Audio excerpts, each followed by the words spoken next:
CM से लेकर के चीफ सेक्रेटरी से लेके गवर्नर साहब तक की, तो ऑनरेबल गवर्नर साहब ने उसमें एक्शन लिया, लेकिन बाकी किसी ने अब तक उस पर कोई कार्रवाई नहीं किया। तो ये स्थिति आज पश्चिम बंगाल की है। पश्चिम बंगाल के गार्जियन ऑनरेबल गवर्नर साहब से हम सबका मिलना हुआ, जिसमें दार्जिलिंग कालिम्पोंग हिल्स के गोरखा अलायंस के करीब 8 पार्टियों के प्रतिनिधि उनके साथ बैठना हुआ। हमारा गवर्नर साहब के साथ मिलने का मुख्य विषय पंचायत चुनाव को लेकर के था।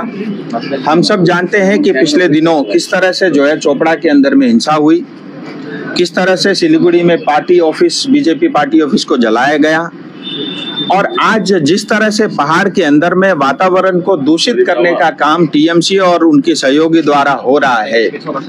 इतना ही नहीं, खुलेआम जो है सांसद को धमकी दिया जा रहा है।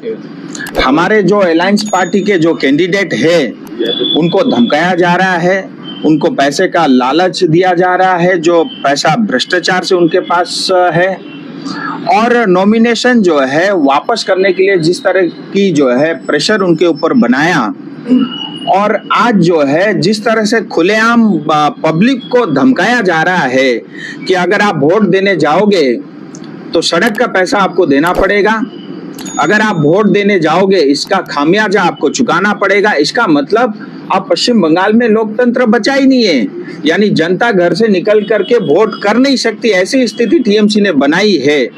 इन सब विषयों के ऊपर में बहुत देर तक उनके साथ चर्चा हुई, और हमने एक प्रमुख मांग जो है गवर्नर साहब के साथ रखी है कि इस पंचायत चुनाव के अंदर में सभी बूथों में सेंट्रल फोर्स डेवलपमेंट होना चाहिए, और उसके अलावा जो एक और विषय जो सबसे महत्वपूर्ण विषय था, हमने उनसे ये निवेदन किया है कि जो सेंट्रल फोर्स डिप्लॉयमेंट होगा वो चुनाव होने के 6 सप्ताह तक वहीं पे रहे, क्योंकि जो हिंसा होती है 2021 में भी हमने देखा, चुनाव होने के बाद जहां जहां टीएमसी हारती है वहां जो है ज्यादा वायलेंस होता है, और इस बार पहाड़ में टीएमसी और उनके अलायंस उनका पूरी तरह खात्मा और साफ होना तय है। तो हमें ये एक डर और भय है। हम जनता को सुरक्षित वातावरण और सुरक्षा देना चाहते हैं। हम चाहते हैं फ्री एंड फेयर इलेक्शन हो,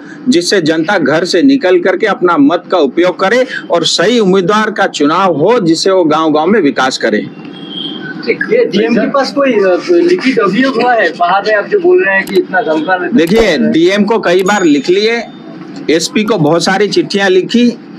जो हमने ये देखा, महसूस किया है कि पुलिस और प्रशासन वो एक टीएमसी का एक्सटेंडेड कैडर के रूप में काम करती है, और वो किसी तरह का जो है उसमें कार्रवाई नहीं करती।